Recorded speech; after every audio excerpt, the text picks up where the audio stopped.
Mwiriwe bene data, tubahaye ikaze uyu munsi ku gicaniro cy'umuryango.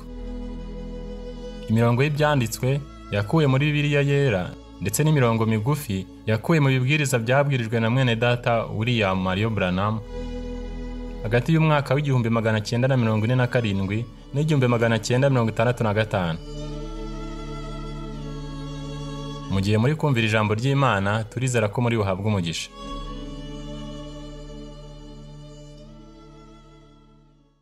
Umubwiriza igice cya 3 umurongo wa 1. Ikintu cyose kigenerwa igihe cyacyo ni icyagambiriwe munsi y'ijuru cyose gifite umwanya wacyo. If you want to see what day of the month it is, look on the calendar. If you want to see what day and the season it is of the coming of the Lord, watch where Israel is setting. That's God's timepiece. Niba ushaka kureba umunsi w'ukwezi wari we, reba ku ndangabihe. Niba ushaka kureba umunsi w'igihe cyo kuza k'umwami, reba imiterere ya Isirayeli. There she is sitting in her homeland, the oldest flag in the world, the 6-point Star of David. The oldest flag in the world flies again for the first time for 2,500 years. Yes, sir. Iyo ni isaha y'Imana, ngiyo iri mu gihugu cyayo. Ibendera rya kera mu isi, inyenyeri y'amashami ya Dawidi. Ibendera rya kera mu isi kurusha andi byongeye guhungabanywa n'umuyaga ku nshuro ya mbere mu myaka 2500 yego mugenzi. Yes, the ensign that was to be lifted up. Israel, Palestine, blossoming as a rose. You read in the magazines and watch how they come back. Yego, ibendera ryagombaga kuzamurwa. Isirayeli irabije nk'ururabo. Musome mu binyamakuru, maze musome uko bagarutse. Way down to Iran and so forth. Look magazine packed articles how they went out there with them Jews.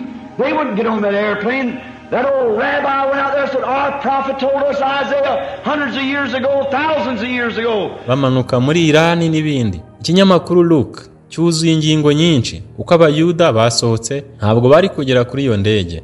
Wa mwigisha w'umusaza yagiye hariya maze aravuga ati, umuhanuzi wacu yaratubwiye Yesaya imyaka 100 ishize, imyaka 1000 ishize, that when we come back to the homeland, we come back on the wings of an eagle.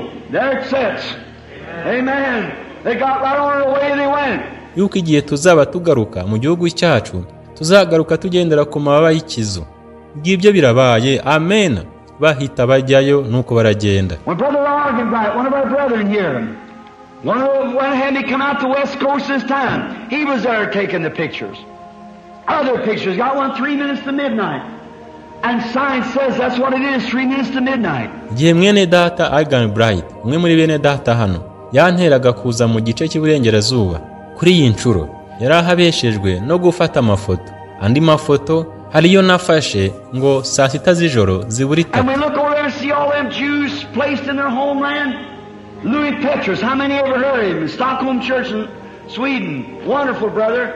He said to me, Brother Branham, the Jews has always believed their prophet. Kandi ubushakashatsi buvuga ko ari cyo biri cyo saa 6 z'ijoro ziburi 3. Kandi twarebye hakurya maze tubona abayuda bari mu gihugu cyabo. Louis Petrus ni bangahe bamwumvise? Itorero ry'i Stockholm muri Swede, mwene data mwiza yarambwiye ati, mwene data Branham, abayuda igihe cyose bizera abahanuzi babo. He said, if you just go down to Israel. I said, fine, that looks good to me. He said, look, I sent around millions of these testaments to read from the back to the front, and they read them New Testaments. Aravuga ati, nuramuka umanutse muri Isirayeli.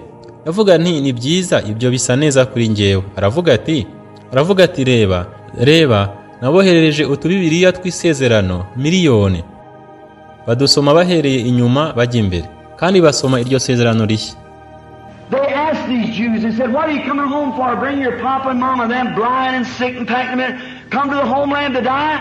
Said, we come to see the Messiah. Amen. Babajije abo bayuda baravuga bati, mwazanywe n'iki mu rugo muzana na so na nyoko, abatabona n'abarwayi maze mukaburiza mukabazana muri gakondo yanyu gupfirayo. Baravuga bati, tuje kureba Mesiya. Amen. Brother, don't worry, Gentile, your day is just about over. Let me warn you in the name of the Lord, the Gentile door is closing just as certain as I'm staying here. Jesus said the Mohammedans there would tread down the walls of Jerusalem until the Gentile dispensation be finished and fulfilled. There she is. Mwene data, ntugire ikibazo. Abanyamahanga mu by'ukuri iminsi yanyu iri kurangira. Reka mbaburire mu izina ry'Uwiteka, umuryango w'abanyamahanga uri gufungwa neza nk'uko mpagaze hano. Yesu yaravuze ati, abayisilamu bazaribata inkuta za Yerusalemu kugeza igihe cyo kugendererwa kw'abanyamahanga kirangiye kikanasohozwa.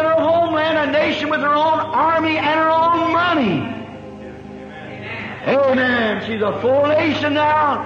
The fig tree is putting forth its buds and already budded out. Ngibyo Isirayeli mu gihugu cyayo, igihugu gifite ingabo zacyo n'ifaranga ryacyo. Amen. Ubu ni igihugu cyuzuye, umutini uri kurabya kandi wararabije.